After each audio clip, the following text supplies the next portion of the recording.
National pension system यानी NPS में निवेश करने वाले सरकारी कर्मचारियों को एनपीएस टियर 2 खातों में डिफॉल्ट स्कीम का विकल्प उपलब्ध होगा। इससे कर्मचारी अपने लिए पेंशन फंड मैनेजर का चुनाव कर सकेंगे। पीएफआरडीए ने पिछले हफ्ते सर्कुलर जारी कर सरकारी कर्मचारियों के लिए एनपीएस में यह बदलाव किया। अभी तक सिर्फ टियर 1 खातों के लिए डिफॉल्ट स्कीम का विकल्प उपलब्ध था। सर, एनपीएस में ये जो फैसला हुआ है इससे क्या बदलाव आएगा? एनपीएस को लेकर सरकार की दुविधा यह है कि सरकारी कर्मचारियों की से तमाम शिकायतें हैं। इसकी तुलना में चूंकि पुरानी पेंशन योजना के बदले लाई की नई पेंशन योजना थी और इसका विरोध भी था और कई राज्यों में पुरानी पेंशन स्कीम भी शामिल है, लागू की गई है, इसलिए भी एनपीएस को आकर्षित बनाने की कोशिशें चल रही हैं। और ये एक और वो कोशिश इस तरीके की है जिसमें कि टियर 2 खातों के लिए जो दूसरी श्रेणी के खाते होते हैं उनमें एक नया विकल्प दिया गया है। व्यवस्था ऐसे काम करती है कि अभी फ़िलहाल सरकार की तरफ से 3 पेंशन फंड मैनेजर्स नियुक्त हैं जो एनपीएस में शामिल कर्मचारी के फंड का मैनेजमेंट करते हैं और उसे बाजार में लगाते हैं और उसके आधार पर, रिटर्न के आधार पर उनकी पेंशन निर्धारित होती।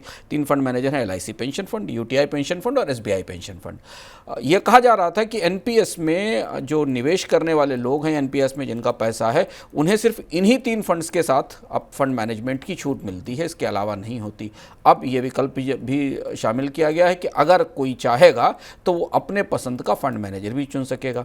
यहाँ से 2 विकल्प होंगे, एक तो जो कर्मचारी है उसको अपना फंड मैनेजर चुनने की छूट मिलेगी और इसके अलावा धीमे से एनपीएस में अन्य फंड मैनेजर्स के लिए भी रास्ता खुल रहा है, क्योंकि वो भी आकर एनपीएस के फंड्स को मैनेज करने का रास्ता चुन सकते हैं अगर उन्हें एनपीएस का कोई कर्मचारी चुनता है। पूरी कोशिश ये है कि एनपीएस को और ज़्यादा आकर्षक बनाया जाए ताकि कर्मचारियों के बीच में इसे लेकर उत्साह बना रहे।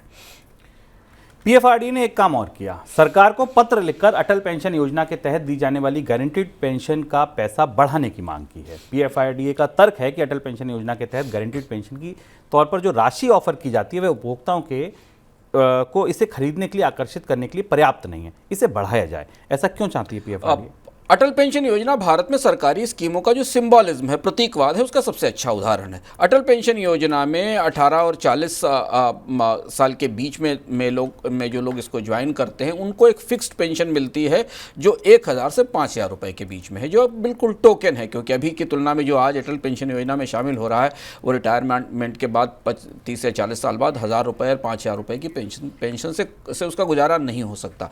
तो इस पेंशन योजना पर अब सरकार का नियामक ही मान रहा है कि एक प्रतीकवाद काफ़ी हद तक चल गया, इसे नहीं चलाया जा सकता। इसमें गारंटीड पेंशन की राशि बढ़ाई जानी चाहिए ताकि इस पेंशन योजना में जो शामिल हों उन्हें कम से कम अपने भविष्य के खर्चों के हिसाब से, उनकी ज़िंदगी जीने की लागत के हिसाब से, और अगर आप इन्फ्लेशन भी जोड़ लें, ज़िंदगी जीने की लागत जोड़ लें, तो उस हिसाब से इस पेंशन योजना में पर्याप्त पेंशन तो मिल सके। एपीवाई में अटल पेंशन योजना में करीब 50 मिलियन के आसपास सब्सक्राइबर हैं और 30,694 करोड़ रुपए की एसेट इसके प्रबंधन में, मैनेजमेंट के तहत आती है। और ये अगर प्रस्ताव मान लिया जाता है तो ये इसलिए महत्वपूर्ण होगा कि इसके बाद भारत में बहुत सारी ऐसी स्कीमें हैं जिनमें इस किस्म का टोकनिज्म है, प्रतीकवाद है, जिनमें बहुत छोटी छोटी सी मदद सरकार देती है असंख्य स्कीमों में, जिसका लोगों की ज़िंदगी में उनकी ज़िंदगी जीने की लागत को बेहतर करने में या कम करने में कोई बड़ा असर नहीं होता। तो ये पहली कोशिश है जिसमें गारंटीड राशि को बढ़ाए जाने का प्रस्ताव भेजा गया है।